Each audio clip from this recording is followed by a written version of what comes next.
그의 별은 소혹성 325호, 326호, 327호, 328호, 329호, 330호와 이웃해 있었다. 그래서 견문을 넓힐 생각으로 그 별들을 찾아가 보기로 했다. 첫 번째 별에는 어떤 왕이 살고 있었다. 왕은 청보라색 옷과 흰 담비모피 옷을 입고 매우 소박하면서도 위험 있는 옥좌에 앉아 있었다.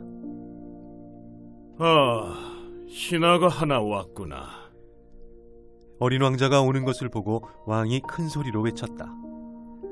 그래서 어린 왕자는 의문이 들었다. 그는 나를 전에 본 적이 없는데 어떻게 나를 알아보는 걸까? 왕들에게는 세상이 단순하다는 것을 그는 알지 못했던 것이다. 왕에겐 모든 사람이 신하인 것이다. 너를 좀 더 잘 볼 수 있게 가까이 다가오라. 드디어 누군가의 왕 노릇을 하게 된 것이 무척 자랑스러워진 왕이 말했다. 어린 왕자는 앉을 자리를 찾아 사방을 둘러보았으나 그 별은 왕의 호화스러운 흰 담비모피 망토로 온통 뒤덮여 있었다. 그래서 그는 서 있었다. 그리고 피곤하여 하품을 했다. 왕의 면전에서 하품하는 것은 예절에 어긋나는 일이니라. 너에게 하품을 금지하노라. 임금이 말했다. 하품을 참을 수가 없어요. 긴 여행을 해서 한숨도 못 잤거든요. 몹시 당황한 어린 왕자가 말했다. 그렇다면 너에게 명하노니 하품을 하도록 하라. 하품하는 걸 본 지도 여러 해가 되었구나. 하품은 짐에게 희한한 일이니라. 자, 그럼 또 하품을 하라. 명령이니라. 왕이 말했다. 그러시니까 겁이 나서 하품이 나오질 않는군요. 얼굴을 붉히며 어린 왕자가 중얼거렸다. 그렇다면 짐이 명하노니 어떤 때는 하품을 하고 또 어떤 때는 라고 왕이 대꾸했다. 그는 잠시 중얼거렸다. 심기가 불편한 기색이었다. 왜냐하면 왕이 근본적으로 주장하는 것은 자신의 권위가 존중되어야 한다는 것이었다. 불복종은 용서할 수 없는 것이었다. 그는 전제 군주이긴 하지만 무척 선량한 사람이므로 정당한 명령을 내리는 것이었다. 예를 들면 그는 평상시 이렇게 말하곤 했다. 만약 짐이 어떤 장군에게 바다새로 변하라고 명령했는데 장군이 명령에 따르지 않았다면 그건 장군의 잘못이 아니라 짐의 잘못이니라. 앉아도 될까요? 어린 왕자가 조심스럽게 물었다. 그렇게 하기를 명하노라. 흰 담비 모피로 된 망토 한 자락을 위엄있게 걷어올리며 왕이 대답했다. 그러나 어린 왕자는 의문이 생겼다. 별은 아주 작았다. 왕은 도대체 무엇을 다스린다는 건가? 전하, 한 가지 여쭈어봐도 될까요? 질문을 허락하노라. 전하는 무엇을 다스리시는지요? 모든 것이다. 왕이 무척이나 간결하게 대답했다. 모든 것이라고요? 왕은 그의 별과 다른 별들과 모든 별들을 가리켰다. 모든 것을요? 어린 왕자가 반문했다. 그 모든 것을 다스리노라. 왕이 대답했다. 그의 통치는 절대적이었을 뿐 아니라 우주적이기도 했던 것이다. 그럼 별들도 전하께 복종하나요? 물론이다. 즉각 복종하지. 나는 불복종을 허용하지 아니한다. 왕이 말했다. 그런 굉장한 권력은 어린 왕자가 경탄할 만한 것이었다. 어린 왕자가 그런 절대 권력을 가졌다면 의자를 움직이지 않고도 하루에 44번 아니라 72번, 아니 100번, 200번이라도 해지는 것을 볼 수 있을 것이다. 그리고 버리고 온 그의 작은 별에 대한 추억 때문에 조금 슬퍼진 어린 왕자는 용기를 내어 왕에게 청을 올렸다. 저는 해가 지는 것을 보고 싶습니다. 제게 은혜를 베푸시어 해가 지도록 명령해 주십시오.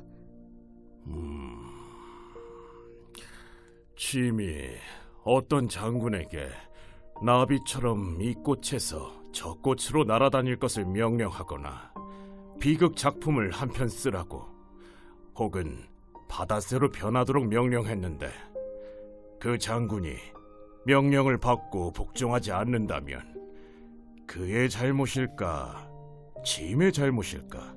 전하의 잘못이죠. 어린 왕자가 자신 있게 말했다. 옳도다. 누구에게든 그가 실행할 수 있는 것을 요구해야 하는 법이다. 권위는 무엇보다 상식에 근거해야 하느니라. 만일 백성들에게 바다에 몸을 던지라고 명령한다면 그들은 혁명을 일으킬 것이니라.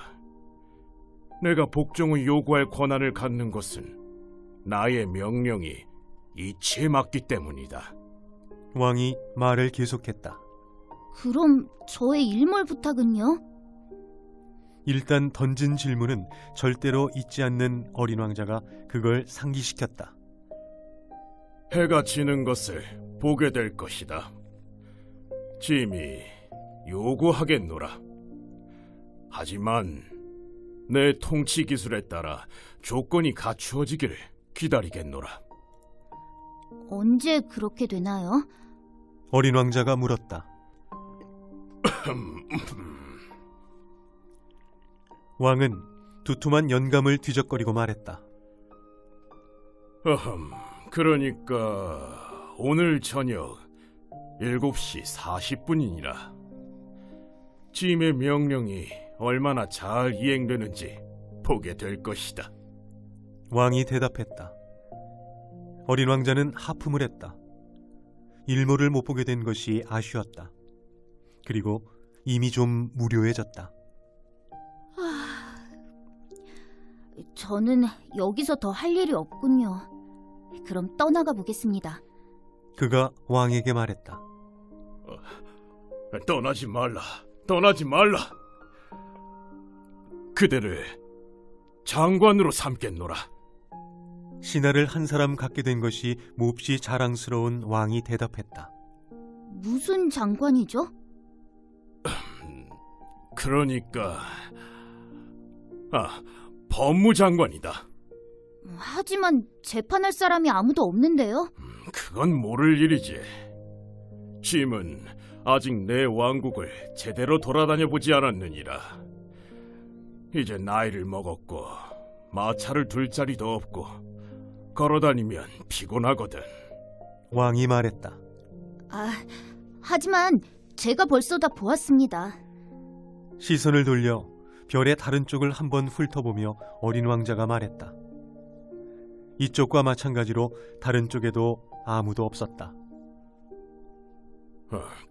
그럼 네 자신을 심판하거라. 그것이 가장 어려운 일이니라. 다른 사람을 심판하는 것보다 자기 자신을 심판하는 게 훨씬 더 어려운 법이거든. 네가 스스로를 훌륭히 심판할 수 있다면 너는 참으로 지혜로운 사람일 것이다. 왕이 대답했다. 네, 하지만 저는 어디에서든 저를 심판할 수 있어요. 이 별에서 살 필요는 없습니다. 어린 왕자가 말했다. 내 별 어딘가에 늙은 쥐가 한 마리 있는 것 같다. 밤이면 소리가 들린다. 너는 그 늙은 쥐를 심판하면 된다. 가끔 그에게 사형을 선고하여라. 그러면 그의 생명이 너의 판결에 달리게 될 것이다. 그러나 매번 그에게 특사를 내려 소중히 다루도록 하라. 단 한 마리밖에 없는 놈이니까. 왕이 대답했다. 저는 누군가에게 사형 선고를 내리는 건 싫습니다. 아무래도 제 길을 가야겠습니다. 어린 왕자가 대답했다. 가지 마라. 왕이 말했다. 어린 왕자는 떠날 준비를 마쳤으나 늙은 임금을 섭섭하게 하고 싶지 않았다. 전하의 명령이 준수되길 원하신다면 제게 이치에 맞는 명령을 내리시면 되지 않겠습니까? 이를테면 1분 내로 떠나도록 제게 명령하실 수도 있고요. 그런 여건이 조성된 것 같습니다. 왕이 대답을 하지 않으므로 어린 왕자는 머뭇거리다가 한숨을 한 번 쉬고는 출발했다. 너를 짐의 대사로 명하노라. 왕이 황급히 외쳤다. 그는 매우 위험이 가득한 모습이었다. 어른들은 참 이상하군. 어린 왕자는 여행하면서 혼자 중얼거렸다. 두 번째 별은 허영심이 가득한 사람이 살고 있었다. 저기 나를 찬양하는 사람이 찾아오는군. 어린 왕자가 오는 것을 보자마자 허영심 많은 사람이 멀리서부터 외쳤다. 허영심 많은 사람들에게 타인은 모두 자기를 찬양하는 사람인 것이다. 안녕하세요. 묘한 모자를 쓰고 계시군요. 어린 왕자가 말했다. 담례하기 위해서지. 사람들이 나에게 환호를 보낼 때 벗어서 담례하려고. 그런데 유감스럽게도 이쪽을 지나가는 사람이 아무도 없어. 허영심 많은 사람이 대답했다. 네? 무슨 말인지 이해하지 못한 어린 왕자가 말했다. 손뼉을 쳐줘. 그 사내가 어린 왕자에게 지시했다. 어린 왕자가 손뼉을 쳤다. 허영심 많은 사람은 모자를 들어 공손하게 담례했다. 왕을 방문할 때보다 더 재밌군. 어린 왕자는 속으로 중얼거렸다. 그리고 그는 다시 손뼉을 쳤다. 허영심 많은 사람이 모자를 들어 올리며 다시 담례했다. 5분쯤 되풀이하고 나니 어린 왕자는 이제 그 장난의 단순함에 질리게 되었다. 모자가 떨어지게 하려면 어떻게 해야 하죠? 그가 물었다. 그러나 허영심 많은 사람은 그의 말을 듣지 못했다. 허영심 많은 사람들에게는 단지 찬양의 말만 들리는 법이다. 그대는 정말로 나를 대단히 찬양하지? 그가 어린 왕자에게 물었다.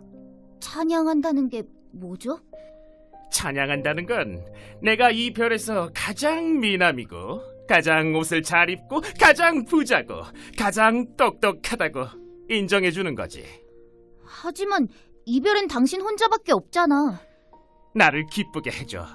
그대로 나를 찬양해줘. 당신을 찬양해. 그런데 그게 당신에게 무슨 흥미를 주지? 어린 왕자가 의아해하며 말했다. 그리고 어린 왕자는 그 별을 떠났다. 어른들은 정말 이상하군. 하고 어린 왕자는 여행하면서 속으로 중얼거렸다. 그 다음 별에는 술꾼이 살고 있었다. 이번 방문은 매우 짧았지만 어린 왕자를 몹시 우울하게 했다. 거기에서 뭐 하세요? 빈 병 무더기와 술이 담긴 병 무더기를 앞에 놓고 말없이 앉아있는 술꾼을 보고 그가 말했다. 술을 마시지.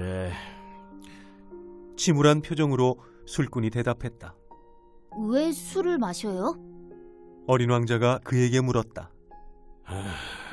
잊기 위해서지. 술꾼이 대답했다. 무엇을 잊기 위해서요? 어린 왕자는 벌써 그가 딱하게 느껴졌다. 내가 부끄럽다는 걸 잊기 위해서지. 머리를 숙이며 술꾼이 고백했다. 뭐가 부끄러운 거죠? 그를 도와주고 싶은 어린 왕자가 캐물었다. 술을 마시는 게 부끄러워. 이제 술꾼은 말을 끝내고 완전한 침묵 속으로 자신을 닫아버렸다. 그래서 난처해진 어린 왕자는 떠나버렸다. 어른들은 정말 너무 이상하군. 하고 어린 왕자는 여행을 하면서 혼자 중얼거렸다. 네 번째 별은 기업가의 별이었다. 이 사람은 어찌나 바쁜지 어린 왕자가 도착했을 때 고개조차 들지 않았다. 안녕하세요. 담뱃불이 꺼졌군요. 그가 말했다. 3 더하기 2는 5 더하기 7은 12, 12 더하기 3은 15. 아니요. 15에 7을 더하면 22, 22에 6을 더하면 28. 담배에 다시 불 붙일 시간이 없어. 26에 5를 더하면 31. 그러니까 5억 162만 2,731이 되는군. 뭐가 5억이야? 어린 왕자가 물었다. 에? 너 아직도 거기 있니? 5억 100만. 난 멈출 수가 없어. 난 할 일이 아주 많아. 난 중요한 일을 하는 사람이야. 허튼 소리 할 시간이 없어. 2 더하기 5는 7. 뭐가 5억이야? 한 번 던진 질문을 포기해 본 적이 없는 어린 왕자가 다시 물었다. 기업가가 고개를 들었다. 내가 이 별에서 54년 동안 살고 있는데 방해를 받은 것은 3번뿐이야. 첫 번째는 22년 전이었는데 난데없는 거위 때문이었어. 그게 요란한 소리를 내서 사방으로 소리가 울리더군. 그래서 계산이 4군데나 틀렸었지. 두 번째는 11년 전이었는데 류머티즘 때문이었어. 난 운동 부족이거든. 산보할 시간이 없으니까. 세 번째는 바로 지금이야. 가만히 있자. 5억 100만이었지. 뭐가 5억 100만이라는 거죠? 기업가는 이 질문에 대답을 하기 전엔 조용히 있을 수가 없다는 것을 깨달았다. 가끔 하늘에 보이는 수많은 작은 것들 말이다. 파리? 아니, 반짝거리는 작은 것들 말이다. 꿀벌? 천만에. 게으름뱅이들을 멍청이 공상에 빠지게 만드는 금빛의 작은 것들 말이다. 하지만 난 중대한 일을 하는 사람이거든. 내 인생에 공상에 빠질 시간은 없어. 아, 별을 말하는 거군. 맞았어. 별이야. 5억 개의 별을 가지고 뭘 하는 거지? 5억 162만 2,731개야.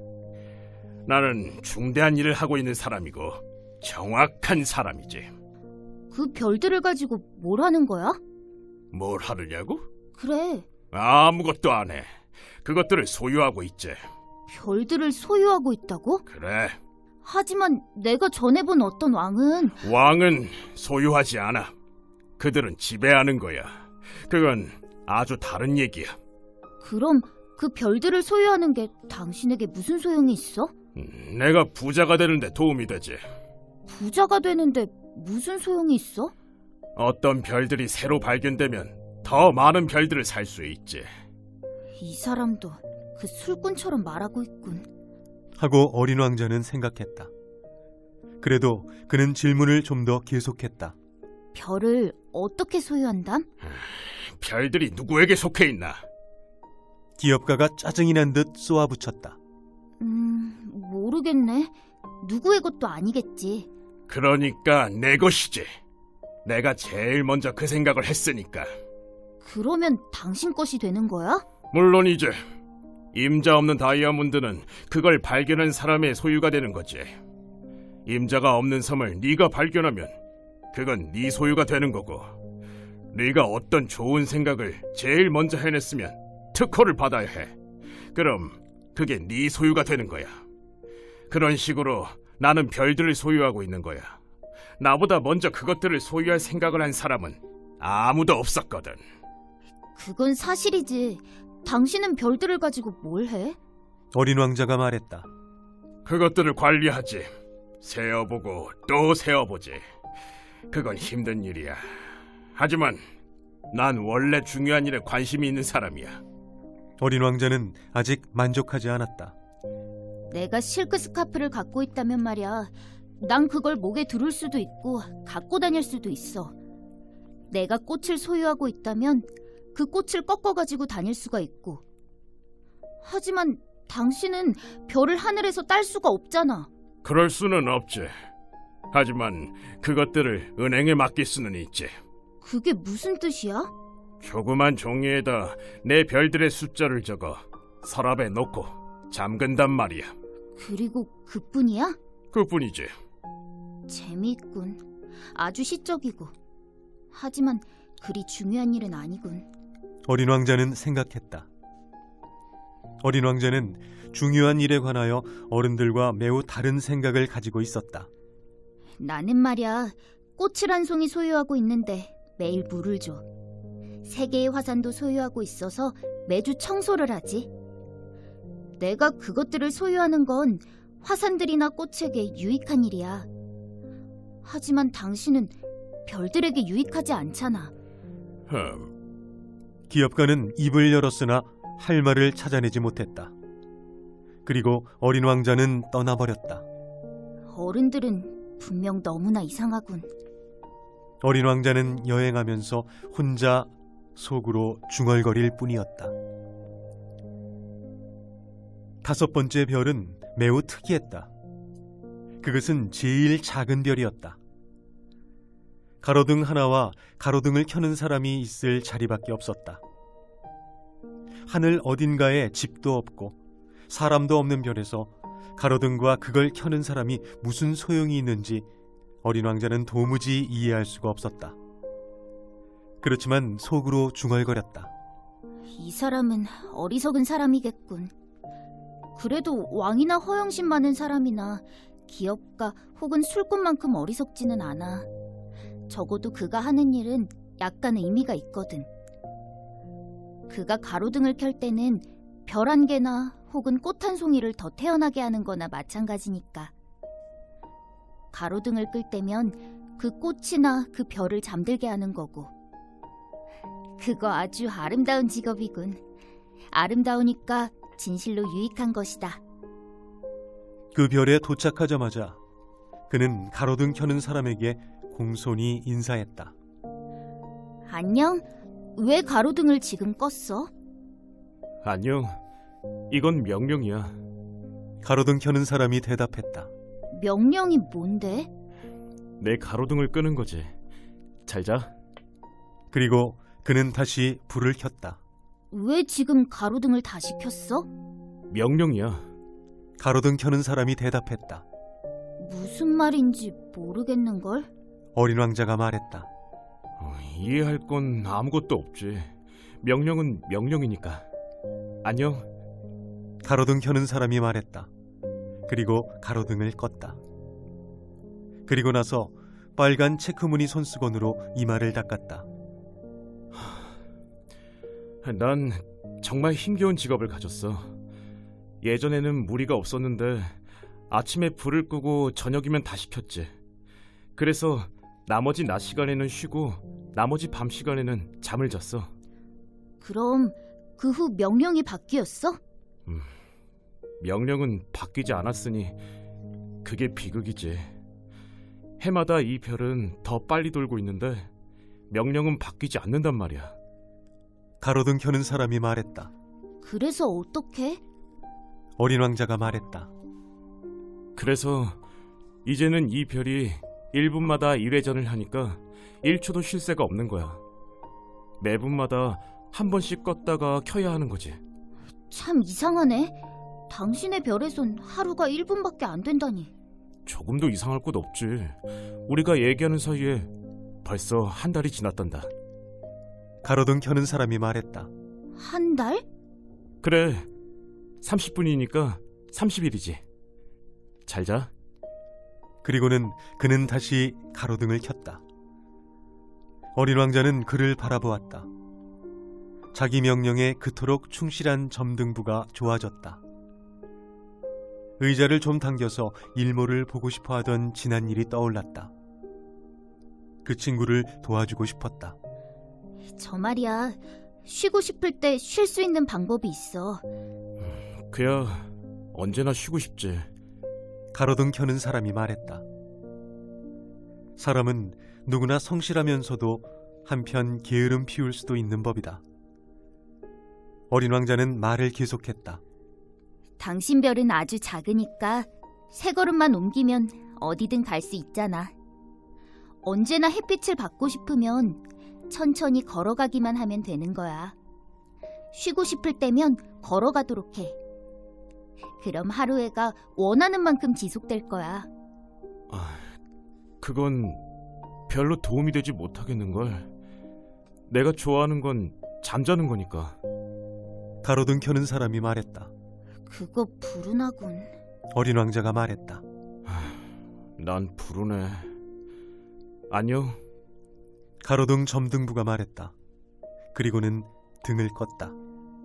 저 사람은 다른 사람들, 왕이나 허영심 많은 사람이나 술꾼 혹은 기업가 같은 사람들에게 멸시받을 테지. 하지만 우스꽝스럽게 보이지 않는 사람은 저 사람뿐이야. 그건 저 사람이 자기 자신이 아닌 다른 일에 전념하기 때문일 거야. 더 멀리 여행을 계속하면서 어린 왕자는 생각했다. 그는 섭섭해서 한숨을 내쉬며 이런 생각도 했다. 내가 친구로 삼을 수 있는 사람은 저 사람뿐이었는데. 하지만 그의 별은 너무 작아. 두 사람이 있을 자리가 없어. 어린 왕자가 차마 고백하지 못하는 사실은 그 별이 매일 1440번이나 해가 지는 축복을 받았기 때문에 그 별을 떠나기를 가장 아쉬워했다는 것이었다. 6번째 별은 지난번 것보다 10배나 큰 별이었다. 그 별에는 방대한 책을 쓰는 노신사 한 분이 살고 있었다. 야, 탐험가가 하나 오는군. 어린 왕자를 보며 그가 큰 소리로 외쳤다. 어린 왕자는 테이블 위에 앉아 조금 숨을 헐떡였다. 이미 상당히 먼 여행을 했던 것이다. 어디서 오는 거냐? 노인이 물었다. 그 큰 책은 뭐예요? 뭘 하시는 건가요? 어린 왕자가 물었다. 난 지리학자란다. 노인이 말했다. 지리학자가 뭐예요? 모든 바다와 강과 도시와 산, 그리고 사막이 어디에 있는지를 아는 사람이지. 그거 참 재밌네요. 드디어 여기 진짜 직업을 가진 분이 계시군요. 어린 왕자는 지리학자의 별을 한번 둘러보았다. 그처럼 멋지고 당당한 별을 본 적이 없었다. 당신의 별은 참 아름답군요. 넓은 바다도 있나요? 난 몰라. 지리학자가 대답했다. 어린 왕자는 실망했다. 그럼 산은요? 난 몰라. 지리학자가 말했다. 그럼 도시와 강과 사막은요? 그것도 알 수 없다. 지리학자가 말했다. 당신은 지리학자잖아요. 그렇지. 하지만 난 탐험가가 아니거든. 내 별을 탐험할 사람이 하나도 없지. 도시와 강과 산, 바다와 태양과 사막을 새러 다니는 건 지리학자가 할 일이 아니야. 지리학자는 아주 중요한 사람이니까 한가라히 돌아다닐 수가 없지. 서재를 떠나지 않고 서재에서 탐험가들을 만나는 거지. 그들에게 여러 가지 질문을 하고 그들의 여행 기억을 기록하는 거야. 탐험가의 기억 중에 흥미로운 게 있으면 지리학자는 탐험가의 도덕적인 면을 조사시키지. 그건 왜요? 탐험가가 거짓말을 하면 지리책에 큰 재앙이 일어나게 될 테니까. 탐험가가 술을 너무 마셔도 그렇지. 그건 왜요? 어린 왕자가 말했다. 왜냐하면 술에 잔뜩 취한 사람에겐 모든 게 둘로 겹쳐 보이거든. 그렇게 되면 지리학자는 하나밖에 없는 산을 두 개로 기입하게 될 거야. 내가 아는 어떤 사람도 그런 나쁜 탐험가가 될 것 같아요. 어린 왕자가 말했다. 그럴 수도 있지. 그래서 탐험가가 도덕적으로 괜찮게 보일 때는 그의 발견에 관해 조사를 하지. 누군가 가보나요? 아니야. 그건 너무 번거로우니까. 그 대신 탐험가에게 증거물을 요구하는 거야. 예컨대 커다란 산을 발견했을 때는 큰 돌을 가져오라고 요구하는 거지. 지리학자가 갑자기 흥분했다. 근데 너는 멀리서 왔지. 너는 탐험가야. 너의 별이 어떤지 이야기해다오. 그러더니 지리학자는 큰 장부를 펴고 연필을 깎았다. 탐험가의 이야기를 처음에는 연필로 적었다가 그가 증거를 가져오면 잉크로 적는 것이다. 자, 그럼 지리학자가 기대를 품고 말했다. 내 별은 별로 흥미로운 게 없어요. 아주 작거든요. 화산이 셋 있어요. 둘은 화라산이고 하나는 사화산이죠. 하지만 어떻게 될지는 모르죠. 어떻게 될지 모르지. 지리학자가 말했다. 제겐 꽃 한 송이도 있어요. 우린 꽃은 기록하지 않아. 지리학자가 말했다. 왜요? 그게 별에서 가장 예쁜 건데요? 꽃은 일시적인 존재니까 기록하지 않아. 일시적인 존재가 뭐예요? 지리책은 모든 책들 중 가장 중요한 책이야. 지리책은 유행이 뒤떨어지는 일이 없지. 산이 위치를 바꾸는 일은 거의 없고 바닷물이 말라버린 일도 없어. 우리는 영속적인 것들을 기록하는 거야. 하지만 사화산이 다시 활동할 수도 있어요. 일시적인 존재가 뭐예요? 어린 왕자가 말을 가로막았다. 화산이 꺼져 있든 활동하든 우리에게는 마찬가지야. 우리에게 중요한 건 산이라는 거지. 산은 변하지 않거든. 그런데 일시적인 존재란 뭐예요? 한 번 한 질문은 결코 포기해 본 적이 없는 어린 왕자가 다시 물었다. 그건 조만간에 사라져버릴 위험에 처해 있다는 뜻이지. 내 꽃은 조만간에 사라져버릴 위험에 처해 있나요? 물론이지. 내 꽃은 일시적 존재야. 세상에 대항할 무기라곤 네 개의 가시밖에 없고. 그런데 나는 그 꽃을 내 별에 홀로 내버려 두고 왔어. 하고 어린 왕자는 생각했다. 그는 처음으로 후회를 했다.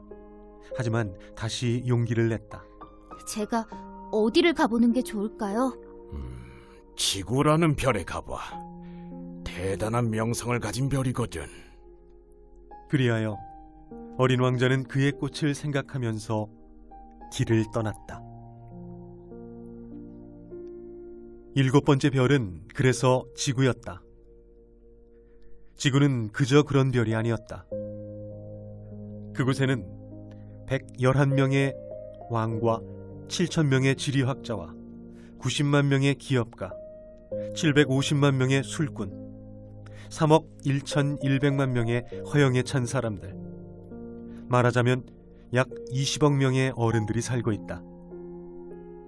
전기가 발명되기 전까지는 6대륙 전역에 46만 2,511명이나 되는 가로등 점등불을 두어야 했다는 이야기를 들으면 여러분은 지구가 얼마나 큰지 짐작이 갈 것이다. 그래서 좀 떨어진 곳에서 보면 눈부신 광경이 벌어지는 것이었다. 그들이 무리지어 움직이는 모습은 오페라의 발레처럼 질서정연한 것이었다. 맨 처음은 뉴질랜드와 오스트레일리아에 가로등 켜는 사람들의 차례였다. 가로등을 켜고 나면 그들은 잠을 자러 갔다. 그러고 나면 중국과 시베리아의 점등자들이 발레 무대에 나타났다. 그들 역시 무대 뒤로 살짝 몸을 감추고 나면 러시아와 인도의 가로등 켜는 자들이 나타나는 것이었다. 그 다음에는 아프리카와 유럽의 가로등 켜는 자들, 그 다음에는 남아메리카에 가로등 켜는 사람들, 또 그 다음에는 북아메리카에 가로등 켜는 사람들이 차례로 나타났다. 그런데 그들은 무대에 나타나는 순서를 틀리는 법이 없었다. 그것은 무척 장엄한 광경이었다. 오직 북극에 단 하나밖에 없는 가로등을 켜는 사람과 남극에 있는 그의 동료만이 한가하고 걱정 없는 생활을 하고 있었다. 그들은 1년에 2번 분주했다.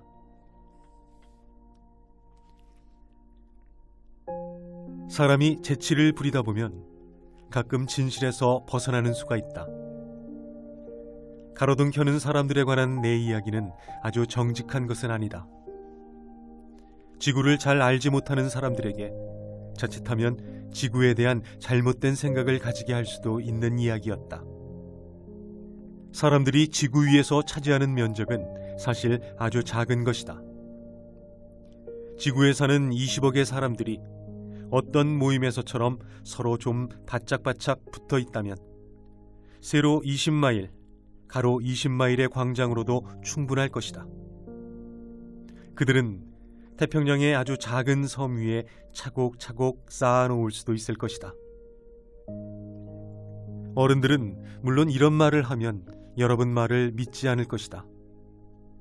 그들은 엄청난 면적을 차지하고 있다고 생각하기 때문이다. 그들은 자신들이 바오밥 나무처럼 중요하다고 생각하고 있다.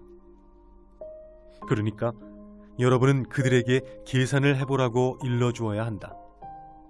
그들은 숫자를 좋아하니까. 그럼 그들은 흡족해 할 것이다.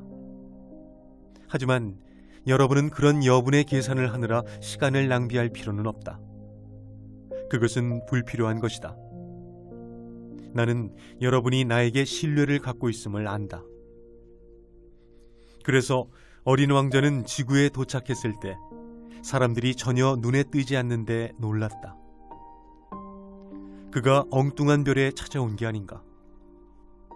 두려워지기 시작할 무렵 달빛을 닮은 금색 밧줄 같은 것이 모래 위에 번뜩였다.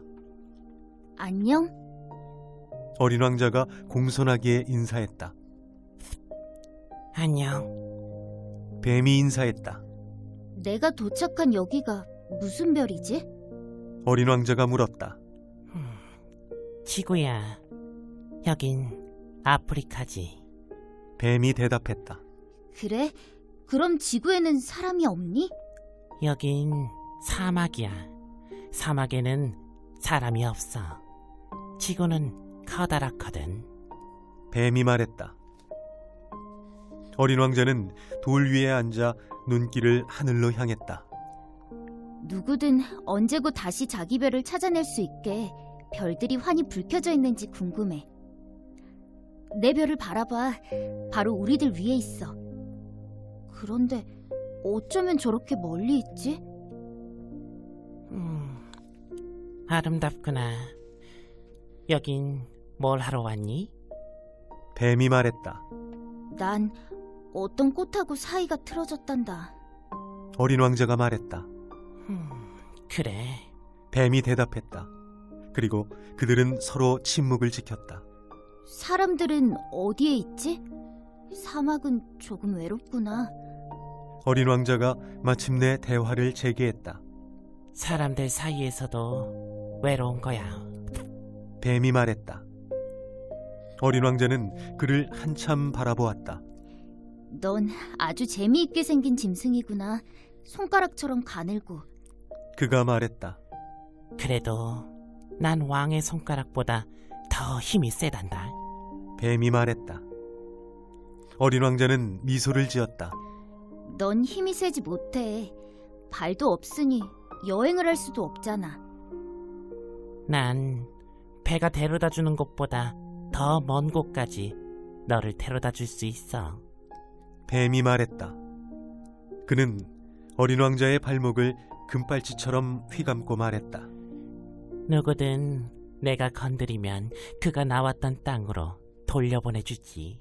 하지만 너는 순진하고 진실되고 또 다른 별에서 왔으니까. 어린 왕자는 아무 대답도 하지 않았다. 화강암으로 된 지구에서 너처럼 연약한 아이를 보니 안 됐다는 생각이 드는구나. 나중에 네 별이 몹시 그리워지면 내가 너를 도와줄 수 있어. 네카. 잘 알겠어. 근데 왜 그렇게 언제나 수수께끼 같은 말만 하니? 난 그것들을 전부 풀어. 뱀이 말했다. 그리고 둘은 침묵을 지켰다. 어린 왕자는 사막을 건너가는데 꽃 한 송이밖에 만나지 못했다. 세 장의 꽃잎을 가진 아주 볼품없는 꽃이었다. 안녕? 어린 왕자가 인사했다. 안녕. 꽃이 인사했다. 사람들은 어디에 있나요? 어린 왕자가 정중히 물었다. 그 꽃은 언젠가 대상이 지나가는 것을 본 적이 있었다. 사람들이요? 한 6, 7사람 있는 것 같아요. 몇 해 전에 그들을 본 적이 있어요. 하지만 그들이 어디 있는지는 알 수 없는 일이죠. 바람이 그들을 날려보냈거든요. 그들은 뿌리가 없어서 몹시 힘들 거예요. 잘 있어요. 어린 왕자가 말했다. 안녕. 꽃이 말했다. 어린 왕자는 높은 산에 올라갔다. 그가 그동안 아는 산이라곤 그의 무릎 높이밖에 안 되는 3개의 화산이 고작이었다. 사화산은 발판으로 이용하곤 했었다. 이 산처럼 높은 산에서는 이별 전체와 사람들을 한눈에 볼 수 있을 거야. 라고 생각했다. 그러나 바늘 끝처럼 뾰족한 산봉우리들만 보였다. 안녕? 그가 말을 해보았다. 안녕? 안녕? 안녕? 메아리가 대답했다. 너는 누구니? 어린 왕자가 말했다. 너는 누구니? 너는 누구니? 너는 누구니? 메아리가 대답했다. 내 친구가 되어줘. 나는 외로워. 그가 말했다. 나는 외로워. 나는 외로워. 나는 외로워. 메아리가 대답했다. 참 이상한 별이군. 메마르고 뾰족뾰족하고 거칠고 험하고. 게다가 사람들은 상상력이 없고 다른 사람이 한 말을 되풀이하니. 나의 별에는 꽃 한 송이가 있었지. 그 꽃은 언제나 먼저 말을 걸어줬는데. 그리하여 어린 왕자는 모래와 바위와 눈을 지나 오랫동안 걷고 난 끝에 드디어 길을 하나 발견했다. 그리고 모든 길은 사람들이 사는 곳으로 통하는 법이다. 안녕? 그가 말했다. 그는 장미가 만발한 정원 앞에 서 있었다. 안녕. 장미꽃들이 말했다. 어린 왕자는 그들을 바라보았다. 그들은 모두 그의 꽃과 똑같이 생긴 것들이었다. 너희들은 누구니? 깜짝 놀란 어린 왕자가 그들에게 물었다. 우리는 장미꽃이야. 장미꽃들이 말했다. 이 말을 듣고 어린 왕자는 슬픔에 압도당하고 말았다. 그의 꽃은 전 우주에 자기와 같은 꽃은 없다고 그에게 말했었던 것이다. 그런데 여기 정원 하나에만 그와 똑같은 꽃이 5,000송이나 되는 게 아닌가 내 꽃이 이걸 보면 몹시 상심할 거야. 하고 어린 왕자는 생각했다. 기침을 지독히 해대면서 비웃음을 당하지 않으려고 죽으려는 신용을 할 거야. 그럼 난 간호해주는 척하지 않을 수 없겠지? 그러지 않으면 내게 죄책감을 주려고 정말로 죽어버릴지도 몰라. 그리고 그는 생각을 계속했다. 이 세상에 오직 하나뿐인 꽃을 가졌으니 내가 부자인 줄 알았는데 내가 가진 꽃은 그저 평범한 한 송이 꽃일 뿐이야. 그중 하나는 영원히 꺼져버렸는지도 모르는 내 무릎까지 오는 3개의 화상과 그 꽃을 갖고 내가 아주 위대한 왕자가 될 수는 없어. 그래서 그는 풀숲에 엎드려 울었다.